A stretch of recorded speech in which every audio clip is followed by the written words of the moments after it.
All right, in this video, I'm going to take you through how to solve the probability and genetics problems. You're very familiar with Punnett squares. Many of you know how to do this, but this should hopefully serve as a nice quick review.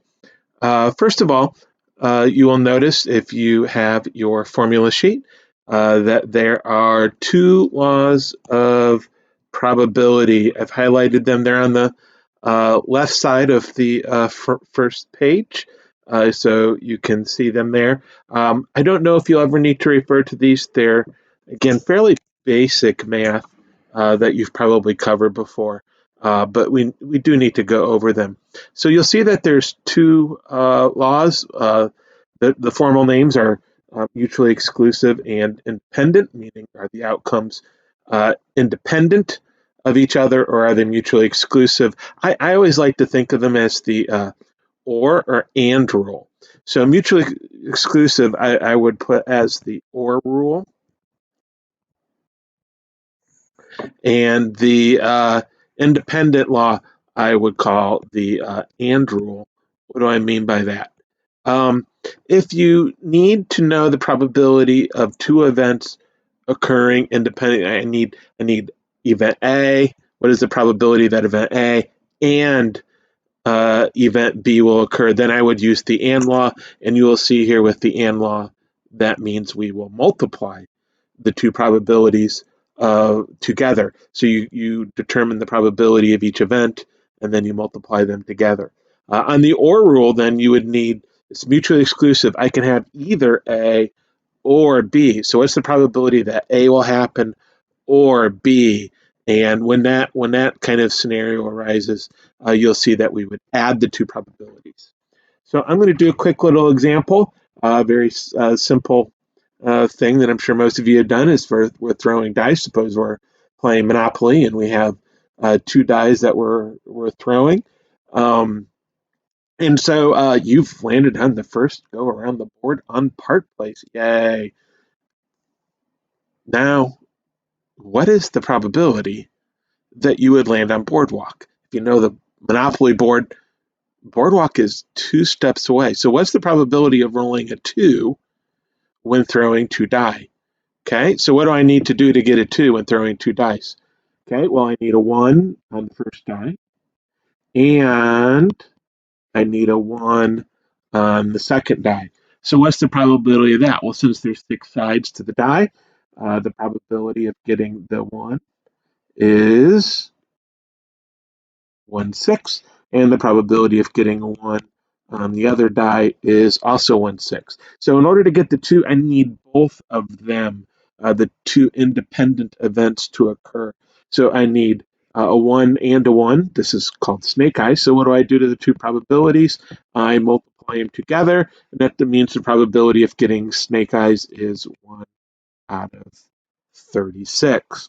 Okay, and so that's how we would use the and rule. So figure out if you would you say the word and in between the two events to get your outcome, and then you multiply.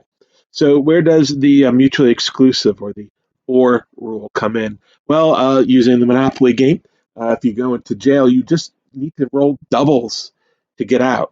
So what's the probability that you would roll doubles? Well, we already calculated the probability of getting double ones, and so the probability of getting a 1 and a 1 equals 1/36. Well, the probability of getting any set of doubles is also 1/36.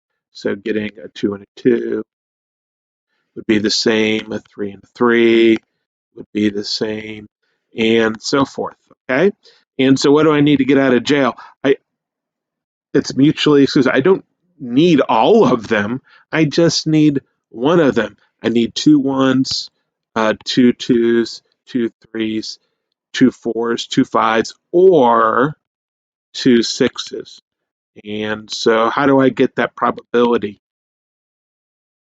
Since I need to say or between them, because I can have either outcome, what I do is I add them all up. So I take 136 plus 136 plus 136 plus 136, and I do all that, and you see that our answer is 636. which would simplify to 1/6. So if you play Monopoly, you want to strategize. Should I pay my $50 to get out of jail, or should I try to roll doubles? The odds of you rolling doubles is 1/6. So hopefully that kind of thing might help you strategize when playing a game like that. So that's basically how we do probabilities, and this applies to genetics because uh, because of meiosis and independent assortment and segregation. If you've got two alleles for a gene, the two homologous chromosomes, it's random which of the two chromosomes you will pass on to your offspring through meiosis, because you're only going to pass on one. Okay, so which one are you going to pass on? Well, that's unknown. It's random. So we can't necessarily say this is what will happen, but we can calculate probabilities of what will happen based on those laws of meiosis and genetics. So that's what sets up the standard problems. So you can see here that we've just done a Mendel's pea plant example. So we've got green pods is dominant to yellow pods, and we do use the capital G for the dominant allele and the lowercase g for the recessive allele. Uh, and so then we've got our problem here. So two pea plants that are heterozygous, this is a term you'll need to know. Heterozygous, the term hetero means different. So what does that mean? The two alleles for this gene that the parent has are different from each other. And so what do we got here? So the two parents are heterozygous. That means their genotype, the genotype are the two alleles that the individual has for that gene, will be different. In this case, a big G and a little g. Okay, so they are heterozygous. The other parent is heterozygous. We often use a little x to symbolize that they have crossed. And so there we go. What is the expected? What you're asked to figure out is what's the expected genotype and phenotype ratios of the offspring, and to determine a probability. So you can do the standard Punnett square. What's happening in a Punnett square, you may recall, looks like this.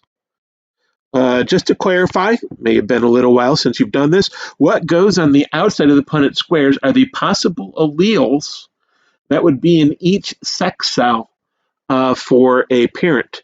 So one parent goes on the side, and one parent goes on top of the Punnett square. And remember, because of segregation, these two alleles separate. And so there's an equal probability. So let's say this is the female parent. So these are representing eggs. Half of her eggs will have a big G, and half of her eggs will have little g. And so let's say that the second parent is representing the male parent. He has sperm cells. Let's give him the little flagellum. And so again, the two alleles will segregate. And so what will happen is half of the sperm cells will have a big G and half a little g. So we begin, what is each box? Each box is the genotype that a zygote could have. So these are the four possible combinations, and each combination has a 1/4 probability of occurring. And so there we can go and answer the problems. We need to do the genotypic ratio. How do we write that? The genotypic ratio, a ratio is written with colons separating each probability. Basically, what we'd want to do is keep the denominator of each probability the same. And so the ratio is just going to be the numerators. Okay, so I know that the probability for getting the heterozygous genotype in the offspring is 1/2 or 1/2, but we want to keep those as 4, so we'd rather say 2/4. So the general format for a genotypic ratio is to always write the number that are homozygous dominant first, colon, the number that of the offspring that will be heterozygous, and then colon, the number that will be homozygous recessive. What do we have here in this case? So how many of the 4 are homozygous dominant? Well, just this one right here. So there's one that is homozygous dominant. How many will be heterozygous? Well, there's one here, and there's one here. So there's two of those. And how many will be homozygous recessive? We can see there's one here.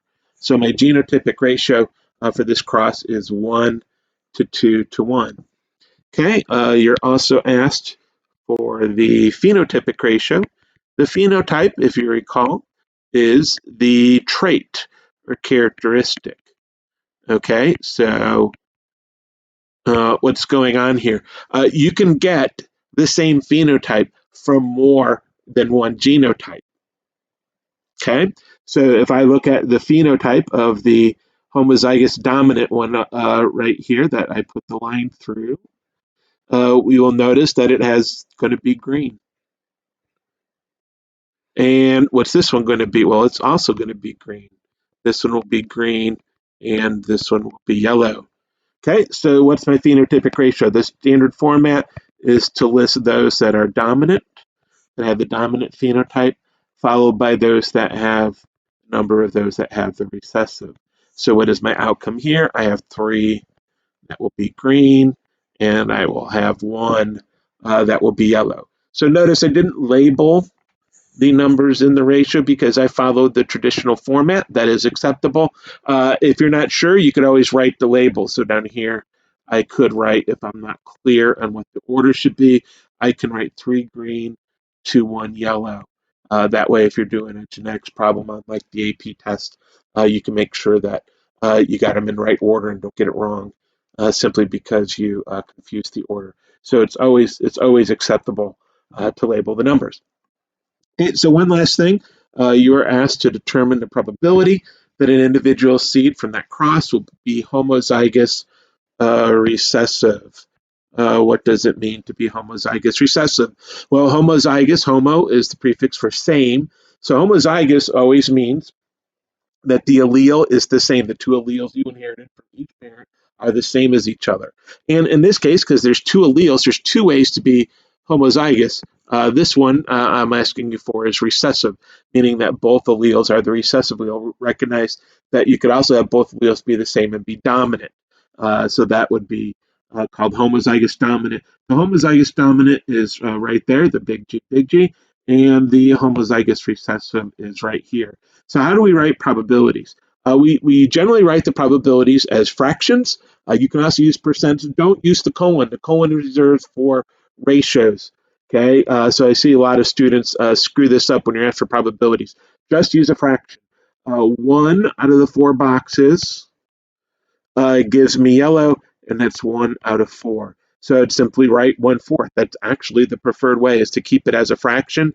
If you did write it as a percent, that would be okay. But as we go on, we're going to start seeing some, getting things like 3/16 or something like that.